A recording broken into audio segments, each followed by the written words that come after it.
The cold wind swept through the city streets as Jasmine pulled her coat tighter around her shoulders.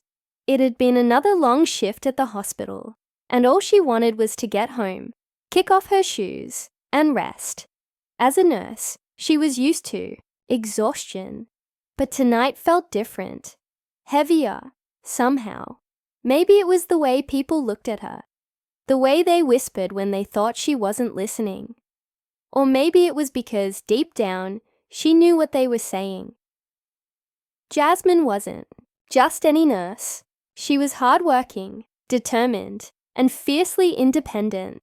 But lately, she had become the center of gossip, the subject of cruel laughter and side eyes. She could still hear the whispers in the break room, the judgment in their voices. "Did you hear? She's pregnant, and you won't believe who the father is." Her fingers curled around her stomach unconsciously. Yes, she was pregnant, and yes, the father was someone no one expected.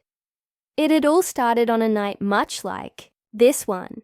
She had been walking home, tired and lost in her thoughts, when she saw him, an old man, dressed in a fine but slightly tattered suit, sitting alone on a park bench. Something about him caught her attention. He looked wealthy, distinguished, but also lonely. Against her better judgment, she had stopped and asked, "Are you okay, sir?" The man had lifted his head, his piercing blue eyes meeting hers. There was something sad about him, something that pulled at her heart. "Just thinking," he had said. What followed was a conversation that changed her life.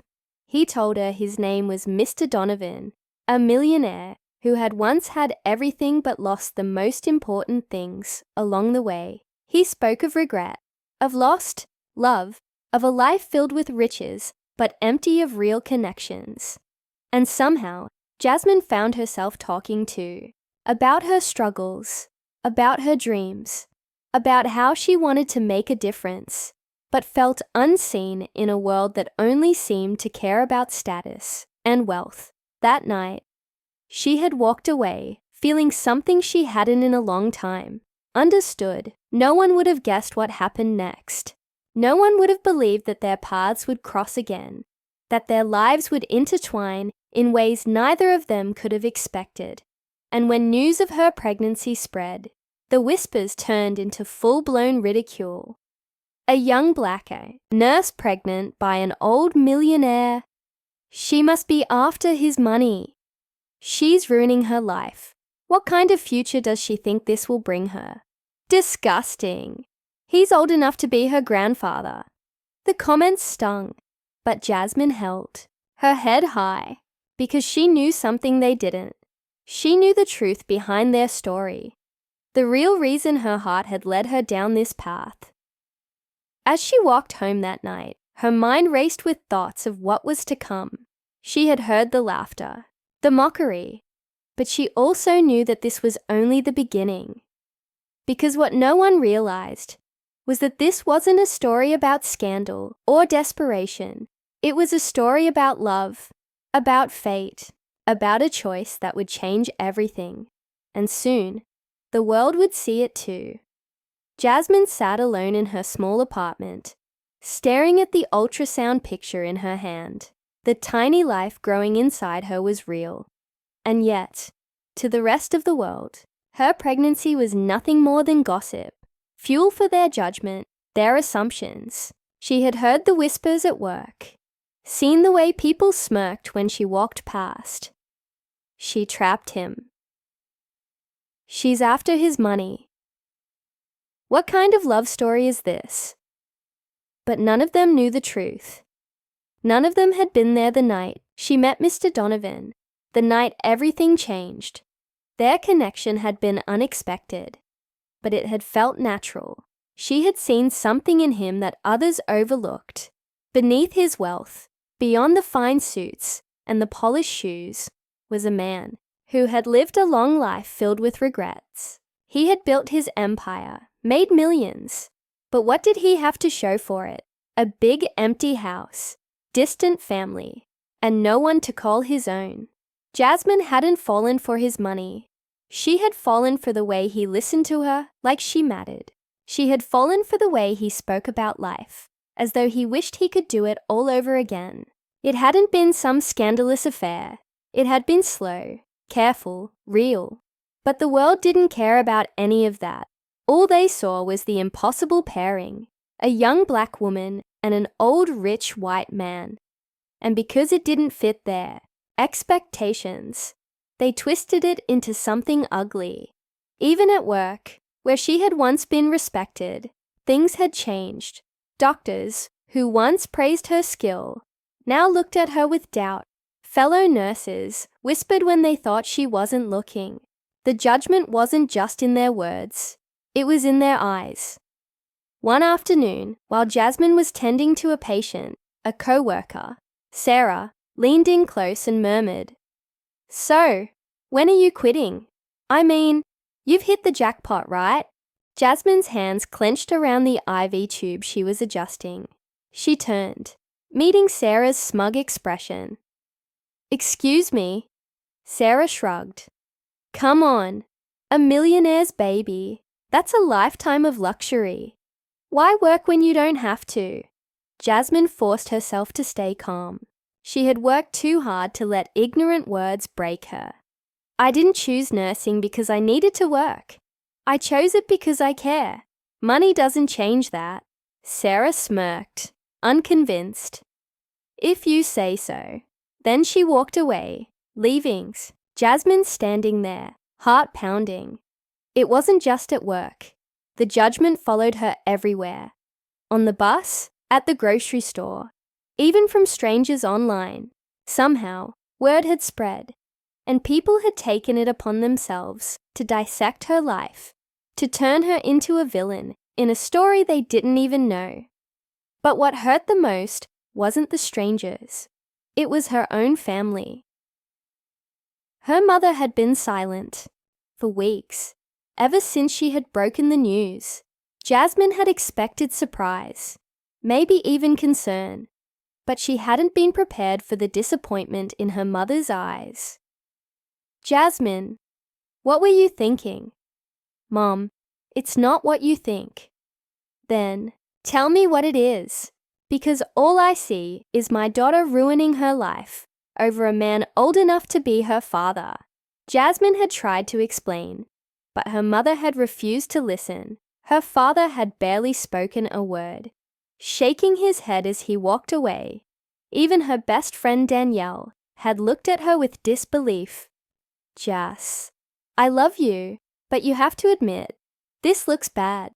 People are going to talk. They already are." Jasmine had sighed. "I know, but I don't care." Danielle's expression softened. "I just don't want you to get hurt." Jasmine wished she could say she wasn't hurt, but she was. The weight of everyone's judgment was suffocating. And through it all, Mr. Donovan, Michael, stood by her side. "People will always talk, Jasmine," he had told her one evening as they sat together in his study, the fire casting warm shadows on the walls. "They don't know what we have, and they never will. But does that really matter?" She had looked at him then.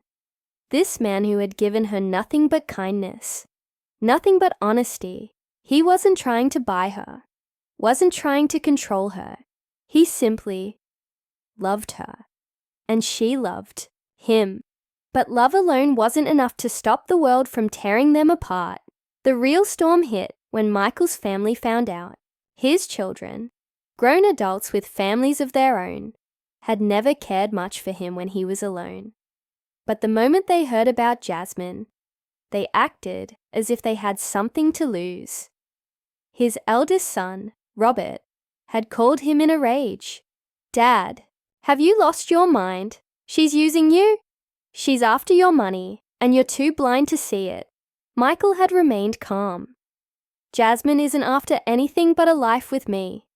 You'd know that if you ever bothered to meet her." "Meet her? Dad, she's young enough to be your granddaughter. Do you have any idea how this looks?" "I don't care how it looks," Michael had said firmly. I care about how it feels, and for the first time in years, I feel alive." Robert had scoffed. "Well, you might not care about your reputation, but we do. You're embarrassing this family. And if you think we're going to sit back and let some gold digger walk away with everything you built, you're wrong." Jasmine hadn't been on that call, but Michael had told her everything afterward. His voice had been steady, but she had seen the sadness in his eyes. "They don't see me as a person, Jasmine, just a bank account." The words had hit her hard, because in so many ways, she understood exactly how that felt. As the weeks passed, the tension grew. The whispers turned into headlines, the rumors into threats. People weren't just talking anymore. They were trying to pull them apart. And then, just when Jasmine thought she had seen the worst of it, something happened that changed everything. Letter arrived at Michael's estate, delivered by a courier. Inside was a legal document, a challenge to his will, a warning that if he didn't leave Jasmine, his own children would take everything from him. Michael had read it, his hands steady, his expression unreadable. Then he had looked up at Jasmine and said the words that sent a chill down her spine. "They want a war? Fine. Let's give them one." Jasmine stared at Michael as his words hung in the air. "They want a war? Fine. Let's give them one." His voice was calm, but there was something in his eyes, something unshakable. He wasn't going to let them win. He wasn't going to let them destroy what they had. But Jasmine wasn't so sure. She wasn't afraid of fighting, but she was tired. Tired of the looks, the whispers, the constant need to defend herself. This wasn't what she had wanted. All she had wanted was to love and be loved. "Michael, what if this never stops? What if they never accept us?" she asked softly. He reached for her hand, his touch warm and steady. "Then we live for us, not for them." But things only got worse. Michael's children didn't just threaten, they acted. They tried to freeze his assets, drag his name through the mud, paint Jasmine as some scheming gold digger who had preyed on an old lonely man. The media got involved, twisting their story even further. It was no longer just a scandal, it was a spectacle. Reporters showed up outside Jasmine's workplace, cameras flashing as she tried to enter the hospital. Patients whispered about her as she walked past. Even some of the doctors, people she had once looked up to, started treating her differently. "Maybe you should take some time off," her supervisor had suggested one day, not unkindly. But the message was clear. Jasmine felt trapped, like no matter what she did, people would always believe the worst. And then came the worst betrayal of all. Her mother called one evening, her voice hesitant. "Jasmine, I need to talk to you." Jasmine sat down, bracing herself. "What is it, Mom?" There was a long pause. Then, "Michael's children. They came to see me." Jasmine's heart dropped. "What?" "They said they just wanted to talk, to help me understand what's really going on." Jasmine felt a lump form in her throat. "And did you believe them?" Another pause. "Jasmine, baby, I just don't want you making a mistake. This man, he's already lived his life. You have your whole future ahead of you. I don't want you throwing it away."